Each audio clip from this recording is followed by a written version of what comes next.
देवघर नाम का एक छोटा सा गांव था जहां कड़ाके की ठंड से डर का माहौल फैला हुआ था। इतना कोहरा जमा हुआ था कि बच्चे रजाई में दुबके हुए थे, बुजुर्ग आग के पास बैठे कांप रहे थे और औरतें चूल्हे पर हाथ रखकर गर्मी लेने की कोशिश कर रही थी।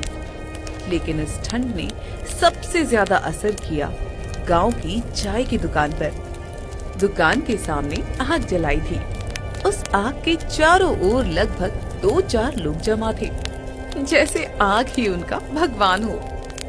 भाइयों, मेरी बात ध्यान से सुनो। आज सुबह मैं अपने खेत गया था और जो देखा उसे देखकर मेरे पैरों तले जमीन खिसक गई। पूरा खेत सफेद कोहरों से पट चुका था। अरे ऐसा लग रहा था जैसे पूरी जमीन पर बर्फ की मोटी चादर बिछा दी गई हो। पौधे ठंड से इतने जम गए थे जैसे उसमें जान ही न बची हो। अगर ये कड़क ठंड ऐसे ही 2 दिन तक रहा तो हमारी सारी फसल खत्म हो जाएगी। और ये ठंड मजाक नहीं है, बहुत बड़ा खतरा है। हाँ, मैंने भी देखा। गाय भैंस तक ठंड की वजह से कांप रही थी। दूध आधा हो गया है, घरों में पानी बर्फ जैसा हो गया है। ये कोई साधारण ठंड नहीं है। कहीं ये भूत प्रेत का संकेत तो नहीं? ओहो पंडित जी, फिर शुरू हो गए। अरे तुमको तो हर चीज में भूते प्रेत दिखाई देता है। ठंड तो प्रकृति का खेल है। ऐसी ठंड कभी कभी पड़ जाती है। हमारी नस्ल कमजोर हो गई है, ये मान लो। ये बात सुनकर चाय वाला माखन बहुत खुश हुआ, क्योंकि उसका इस समय बहुत मुनाफा हो रहा था।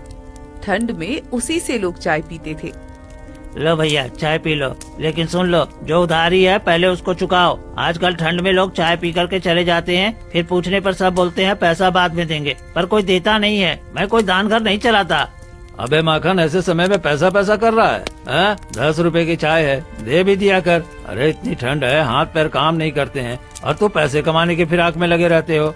इतना ही शौक है तो तुम क्यों नहीं पिला देते सबको चाय? ये दूध, ये चीनी सब कुछ मुफ्त में नहीं मिलता है। मैं रोज रोज उधार में चाय नहीं पिलाने वाला। उसी समय एक बूढ़ा साधु ठंड से कांपते हुए, लड़खड़ाते हुए चाय की दुकान के पास आए। चेहरा ठंड से नीला पड़ चुका था। वो दुखी मन से गांव वालों से मदद मांगते हैं। अरे बेटा, क्या मैं कुछ क्षण इस आग के पास बैठ सकता हूँ? मैं कई दिनों से यात्रा पर हूँ। बीती रात पहाड़ों की बर्फीली हवाओं ने शरीर का दम निकाल दिया। अब शरीर साथ नहीं दे रहा है। अरे गर्म चाय एक घूंट मिल जाए तो शायद मेरी जान बच जाएगी। अरे ठंड बहुत है। गांव वाले एक दूसरे को देखकर मुस्कुराते हैं और उनका मजाक बनाते हैं। अरे ओ बाबा, तुम साधु लोग तो बर्फ में बैठकर ध्यान करते हो, तुम्हें इतनी ठंड कैसे लग रही है? लोग कहते हैं तुम लोग आग को भी आदेश दो तो वो बुझ जाती है, फिर तुम्हें ठंड क्यों लग रही है? अरे ये देखो, अरे खुद को साधु कहते हैं और चाय मांग रहे हैं। अरे साधु लोग आम जनता से कुछ नहीं मांगते। अरे बेटा, साधु होने का मतलब पत्थर होना थोड़ी ना होता है। साधु का भी शरीर होता है ना, और वो भी हवा से कटता है, ठंड से कांपता है, भूख से तड़पता है। अरे मैं कोई वरदान मांगने नहीं आया हूँ, सिर्फ एक कप चाय मांग रहा हूँ बेटा, दे दो। अरे जीवन का सहारा मांग रहा हूँ, अगर तुम ना भी दो तो भी तुम्हारे लिए भला ही चाहूँगा। लोग इतना स्वार्थी हो गए थे कि उन्हें सिर्फ मजाक लग रहा था। साधु की बात सुनकर भी किसी को उन पर दया नहीं आई। साधु ने माखन से कहा, अरे बेटा, एक कप चाय दे दो।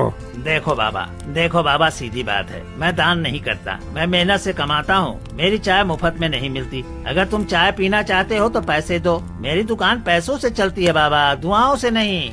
अरे सुनो बाबा, जरा अपना चमत्कार दिखाओ तो। आसमान से गर्मी बुलाओ, बहुत ठंड लग रही है, तब हम तुम्हें चाय पिला देंगे और रजाई भी दे देंगे। तभी गांव का मुखिया वहाँ आ जाता है। अरे ओ साधु, हमारे गांव में भीख नहीं मिलती, हम कर्म करने वाले लोग हैं। अगर तुम सच में सच्चे साधु हो तो सिद्ध करो, पहले इस ठंड को गायब करो, फिर मैं तुम्हें चाय पिलाऊंगा। ये बात सुनकर साधु की आंखें भर आई। ठंड ने उन्हें तोड़ दिया था। सर्द हवा जैसे सांस जमा रही थी। ठीक है बेटा, जो किस्मत में लिखा होगा वही होगा। तुम लोग इतना निर्दयी और क्रूर स्वभाव के हो गए, मुझे नहीं मालूम था, नहीं तो मैं इस गांव में कभी नहीं आता। साधु वहाँ से चले जाते हैं और गांव से दूर एक पुराने टूटे हुए कुएं के पास जाकर बैठ जाते हैं। किसी तरह रात हुई। रात को और भी ज्यादा ठंड लगने लगी। चारों ओर सन्नाटा फैल गया था। कोहरे से शरीर ढकने लगा था। हवा ऐसे लग रही थी जैसे वो किसी को निकलना चाहती हो। पेड़ की डालों पर अजीब सा कोहरा जम गया था। चारों हे प्रभु, मैं कहाँ कहाँ भटकता फिरूं। मैंने सोचा था गांव में कोई सहारा बनेगा, लेकिन यहाँ तो लोग चाय तक नहीं पूछ रहे हैं। कुछ मांगने पर भी लोग भगा दे रहे हैं और रहने का कोई कोना भी नहीं दे रहे। उल्टे उल्टे डांट कर भगा देते हैं। यहाँ तो दया का नाम ही मिट गया है। लोगों के दिलों में ठंड जम चुकी है। कहाँ गई इंसानियत, कहाँ गया करुणा का धर्म। तभी साधु की आंख से एक आंसू गिरता है और जमीन पर बर्फ बन जाती है। उसी क्षण हवा डरावनी हो गई। कोहरा काला पड़ने लगा। साधु महाराज ना चाहते हुए भी श्राप देने के लिए मजबूर हो जाते हैं। सुनो, अरे सुनो गांव वालों, मैं श्राप देने नहीं आया था, लेकिन तुम्हारी बेरहमी ने श्राप को जन्म दे दिया है। जब इंसान दया खो देता है तो प्रकृति न्याय करती है। प्रकृति न्याय करती है। आज से इस गांव पर ठंड का ऐसा कहर उतरेगा कि तुम अपनी करनी पर पछताओगे। तुम्हारे खेत जमेंगे, तुम्हारे जानवर कांपेंगे, तुम्हारी रातें डर से भर जाएंगी और ये ठंड तब तक नहीं रुकेगी जब तक तुम अपने दिलों की बर्फ नहीं पिघलाते। जैसे ही साधु ने ये शब्द कहे, उनकी वही ठंड से तड़प तड़प कर मौत हो जाती है। ठंड अचानक और भी भयानक हो गई। पानी की सतहें जम गई। घरों की मिट्टी में एक सफेद पत्थर जैसी परत बन गई। किसी तरह सुबह हुई। लोग गांव में सुबह उठते ही चौंक गए। चारों ओर बर्फ की चादरें लग गई थी। लोगों की आंखों में डर, चेहरे पर पीड़ा थी। कई घरों की छतों पर बर्फ जैसी परत थी। कुछ झोपड़ियां जर्जर लगने लगी थी। हे राम, मेरा बेटा बहुत बीमार है। कल से बुखार है और आज ठंड इतनी बढ़ गई कि उसका कंबल भी काम नहीं आ रहा। हम क्या करें? डॉक्टर दूर है, पैसे नहीं है और बाहर निकलना भी कितना नामुमकिन सा है। ये ठंड कब जाएगी? ये हमारे घरों में कहर बनकर आई है। हाँ सावित्री, मुझे भी कुछ समझ में नहीं आ रहा है कि मैं क्या करूं। ये अचानक ठंड इतना क्यों बढ़ गया, मुझे तो कुछ समझ में नहीं आ रहा है। और तो और हमारे गेहूं की फसल जो दिख रही थी कि अच्छी होगी, अब सब कुछ सूख कर काली पड़ गई। मैंने इतनी मेहनत की थी। ये ठंड हमारी कमाई, हमारी रोटी सब ले रही है। ये ठंड नहीं है, ये तो प्रकोप है बेटा। ऐसा लगता है जैसे आसमान खुद गुस्से में है। ये हवा, ये धुंध, ये सिरहन सब मिलकर जैसे गांव को परख रहे हो। पता नहीं किसकी परीक्षा हो रही है, हमारी या हमारी इंसानियत की। गांव के सभी लोगों के घर पर ठंड का कहर बरस रहा था। जोखन काका, बहुत ज्यादा ठंड पड़ रही है। न काम मिल रहा है, नहीं खाने का इंतजाम हो पा रहा है। ऊपर से ये ठंड, ऐसा लगता है जैसे कोई बर्फीला हाथ गले पर रख दिया हो। ओह, हर सांस भारी पड़ रही है काका। अरे हाँ बेटा, तुम सही कहते हो बेटा। मैंने तो ऐसी ठंड कभी नहीं देखी। सांस लेते ही सीना जमने लगता है। खेत जाकर देखो, पूरा खेत सफेद ओस से ढका था, जैसे किसी ने बर्फ बिछा दी हो। फसल तो खत्म हो चुकी है, पता नहीं जीवन कैसे गुजरेगा। चारों ओर गांव में हल्की हल्की धुंध थी, लेकिन अचानक हवा तेज हो जाती है और ठंड एकदम बढ़ जाती है। पेड़ों पर बैठे पक्षी तक कांपने लगते हैं। खेत में खड़े पशु अपनी जगह से हिल नहीं पा रहे थे। अरे बाप रे बाप, अरे ठंड बहुत लग रही है। कुछ समझ में नहीं आ रहा है कि क्या करूं। देखो जी, गाय कैसे कांप रही है। उसकी सांसों से धुआं निकल रहा है। अगर अभी उसे आंगन में ना लाए ना तो वो बीमार पड़ जाएगी जी। क्या करें सावित्री, अरे पक्षियों की हालत भी खराब है, कौवे उड़ तक नहीं पा रहे हैं और ये मौसम कुछ ठीक नहीं लग रहा है। क्या करे जी, जब मौसम ऐसे अचानक बदल जाता है तो इंसान ही नहीं पशु पक्षी भी परेशान हो जाते हैं। इन बेचारों के पास तो ना कपड़ा है ना आग, हमें इनका भी तो ध्यान रखना होगा ना। हाँ सावित्री, चलो पहले गाय को अंदर ले आते हैं और पेड़ पर थोड़ा दाना रख देते हैं और पानी भी, कम से कम पक्षियों को राहत मिल जाएगी। गांव में सन्नाटा था, हर घर का दरवाजा अंदर से बंद था। हवा इतनी ठंडी थी कि जैसे कोई बर्फ का हाथ चेहरे पर रख दे। चौपाल की आंख भी बुझ चुकी थी। अरे जोखन काका, बाहर कोई दिख भी नहीं रहा, लगता है सब घरों में बंद हो गए हैं। अरे ठंड इतना है कि कुछ समझ में ही नहीं आ रहा है। अरे हाँ बेटा, ये ठंड न लोगों को डरा रही है। 3 दोपहर में भी ऐसा सन्नाटा है, अरे मैंने पहले कभी नहीं देखा। पता नहीं भगवान क्या चाहते हैं। अब तो गांव में कोई बाहर ही नहीं निकलता। हर घर के अंदर लोग कंबलों में लिपटे बैठे थे और घर में ही आग ताप रहे थे और दरवाजे पूरी ताकत से बंद किए हुए थे। बेटा, ऐसी ठंड मैंने उम्र भर में बस कुछ ही बार देखी है। लगता है हवा हड्डियों में उतर रही है। दादी, आप आग के और पास बैठो ना। आज तो सारे लोग अपने अपने घर में दुबके हैं, बाहर तो एक परिंदा भी नहीं उड़ रहा है। हाँ बेटा, ये ठंड सिर्फ सर्दी नहीं है, ये तो जैसे कोई बुरी हवा घूम रही हो। दादी माँ, क्या सुबह तक ठंड कम हो जाएगी? पता नहीं बेटा, आज तो पूरा गांव डरा हुआ है। हर कोई घर में छुप कर बैठे हैं, कोई बाहर निकलने की हिम्मत नहीं कर रहा है। अगली सुबह का समय था, लेकिन धूप दिखाई नहीं दे रही थी। धुंध इतनी गहरी थी कि घरों के बाहर कुछ दिखाई तक नहीं दे रहा था। गांव की चौपाल जो रोज शोर से भरी रहती थी, आज बिल्कुल खाली थी। अरे रामू, तुम इस समय काम पर क्यों नहीं जा रहे हो? अरे काम पर कौन जाएगा काका, ये ठंड तो बड़े बड़े आदमी को बीमार कर दे रही है।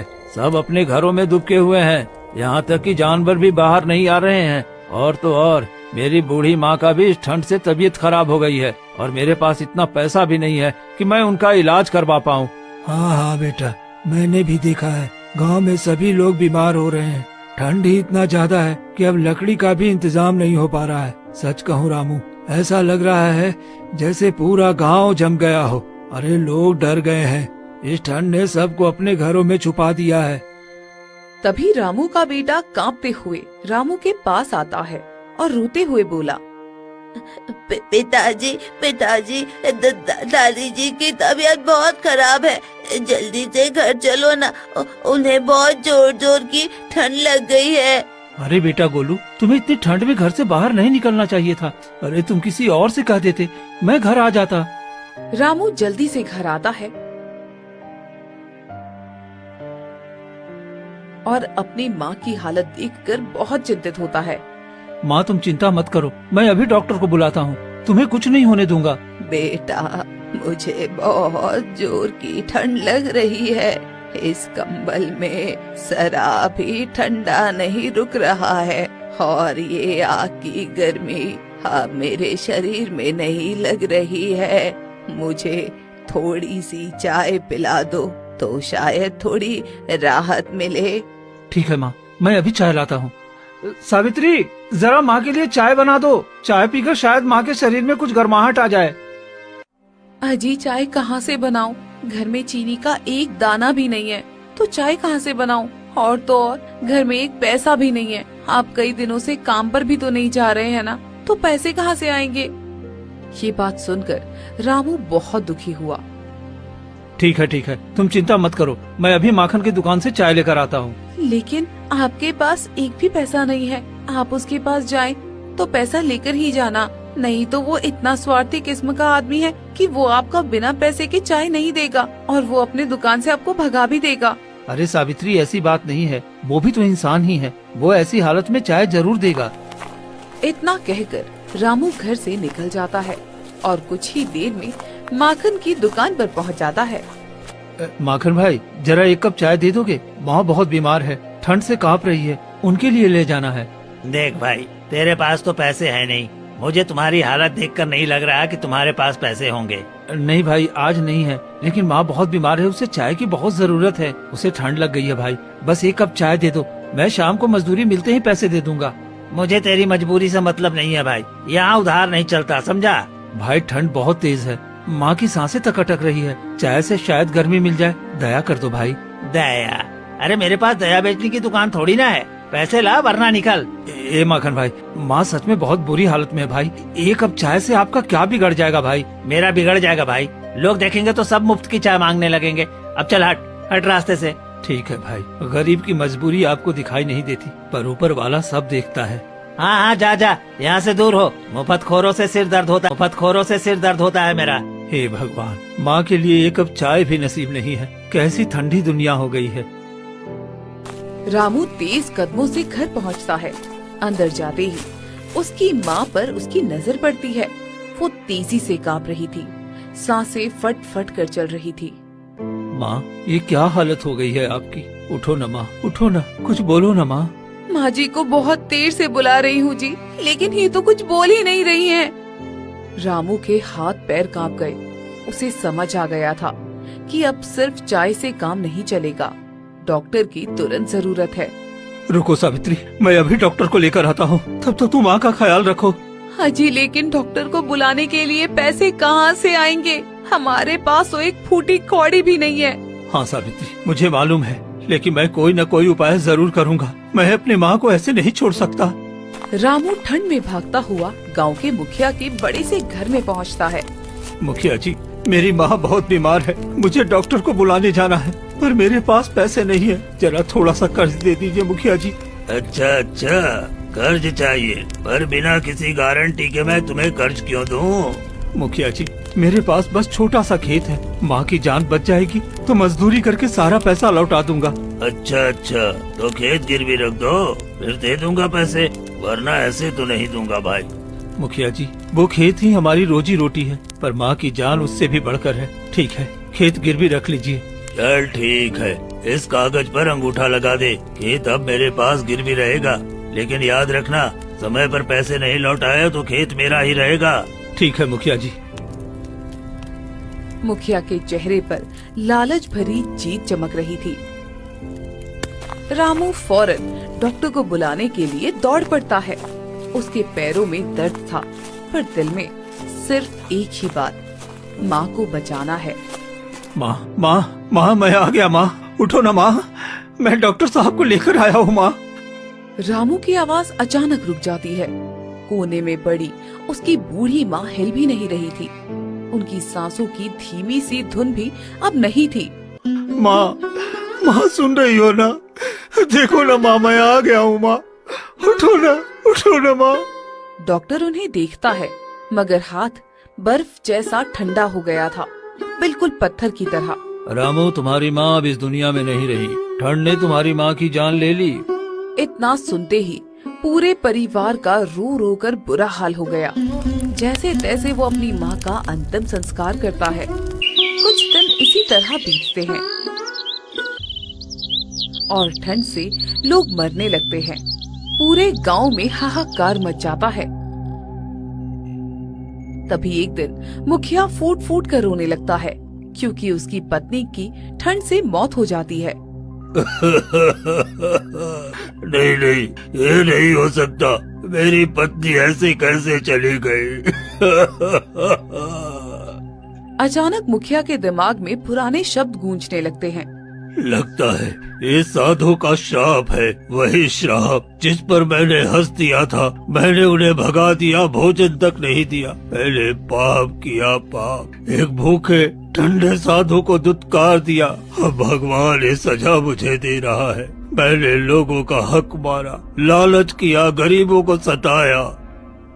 मुखिया को याद आता है कि कैसे उसने रामू जैसे गरीब के खेत को उससे गिरवी रखवा लिया था, कैसे उसने गांव वालों पर सख्ती की और कैसे उसने कभी किसी की मदद नहीं की।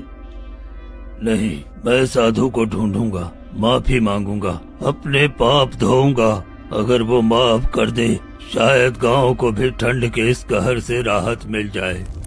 किसी तरह वो अपनी पत्नी का अंतिम संस्कार करता है और अब वो बिल्कुल टूट गया था। किसी तरह दिन बीतते हैं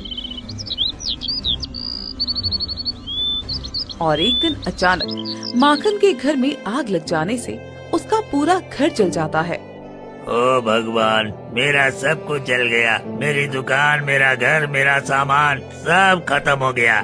माखन का छोटा बेटा ठंड में कांप रहा था। उसके पास पहनने को ढंग का कपड़ा भी नहीं था। माखन की पत्नी मिट्टी पर बैठकर रो रही थी।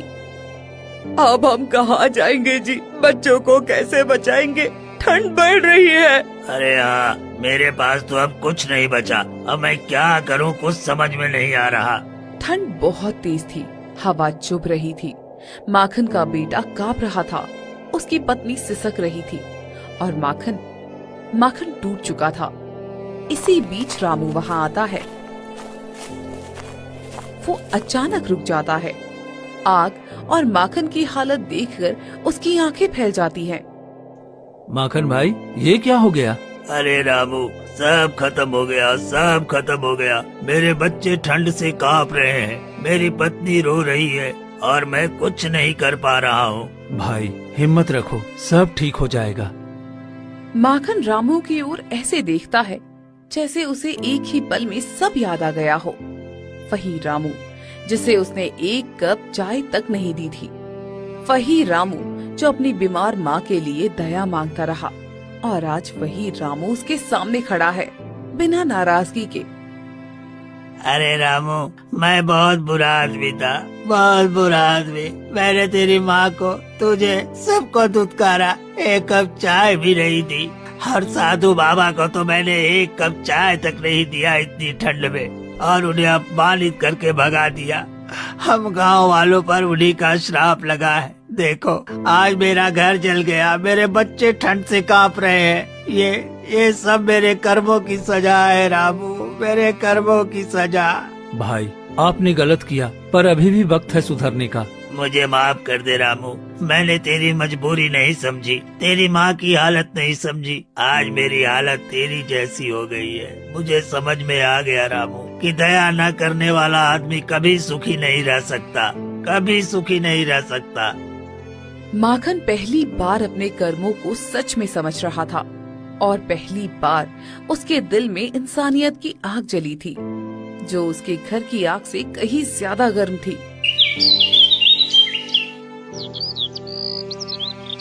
अगले दिन चौपाल पर सभी लोग जुटे और सभा हुई। मुखिया अपनी पत्नी की मौत से टूटा हुआ था। माखन अपना घर जल जाने और बच्चों की हालत देखकर पछतावे में डूब गया था। दोनों अब एक ही बात समझ चुके थे कि साधु का श्राप सच हो रहा था। माखन, हम दोनों ने गलती की थी। हमने उस साधु को अपमानित किया, भूखा प्यासा भगाया, उसी का फल है ये। हाँ मुखिया जी, मैंने भी गरीबों से बुरा व्यवहार किया, रामू जैसे लोगों को दुत्कार दिया। अब भगवान ने मुझसे सब छीन लिया, मुझे पश्चाताप हो रहा है। हमें साधु को ढूंढना होगा, उनसे माफी मांगना होगा, वरना ये ठंड का कहर गांव को बर्बाद कर देगा। चलो मुखिया जी, उसी जगह चलते हैं जहाँ साधु आखिरी बार दिखे थे, जहाँ उनकी मौत हुई थी। दिन भर ठंड और तेज हवा के बीच दोनों उसी जगह पहुँचे। वही पेड़ के नीचे का स्थान था जहाँ साधु ठंड से कांपते हुए गिरे थे, जहाँ उनकी दर्द से भरी सांसें हमेशा हमेशा के लिए थम गई थी। उनका शरीर बर्फ जैसा जम गया था और शरीर सड़ने लगा था। वो जगह अभी भी वीरान थी। अजीब सा सन्नाटा भरा पड़ा था। हे साधु महाराज, हमें माफ कर दीजिए, हमने बहुत बड़ा पाप किया, दया नहीं दिखाई और अपने अहंकार में आपको तड़पने दिया। महाराज, मैं दुष्ट था, दिल से कठोर था, आप पर क्रोध किया। आज भगवान ने मुझे दिखा दिया कि दूसरों का दर्द समझना कितना जरूरी है। दोनों ने सिर झुकाकर हाथ जोड़े। उनकी आंखों में सच्चे पश्चाताप के आंसू थे। अगर आपकी आत्मा हमें सुन रही हो तो दया करें, हम बदले हुए इंसान हैं, हमें माफ कर दें, हम गांव को ठंड के इस श्राप से बचाना चाहते हैं। मैं कसम खाता हूँ आज से किसी गरीब को खाली हाथ नहीं भेजूंगा, सबकी मदद करूंगा। बस श्राप हटा दे महाराज, बस श्राप हटा दे। अचानक ठंडी हवा में एक हल्की सी रोशनी चमकी। ऐसा लगा जैसे साधु की आत्मा वहीं उपस्थित हो। जब दिल की ठंड मिटती है तभी प्रकृति की ठंड भी खत्म होती है। दया, करुणा और इंसानियत ही जीवन की सच्ची गर्मी है। अब तुम सब सीख चुके हो, इसलिए मैं तुम्हें श्राप से मुक्त करता हूँ। रोशनी धीरे धीरे मिट गई। कुछ ही देर में गांव वाले मिलकर साधु बाबा का अंतिम संस्कार कर देते हैं और अब उनकी आत्मा को शांति मिल जाती है। अगली सुबह सूरज निकला, ठंड सामान्य हो चुकी थी। हवा में अब जान थी और लोग अपने दरवाजों पर खड़े मुस्कुरा रहे थे। और इस तरह गांव फिर से जी उठा। लोग एक दूसरे की मदद करने लगे और सबने मिलकर एक नया जीवन शुरू किया, शांति, प्रेम और दया के साथ।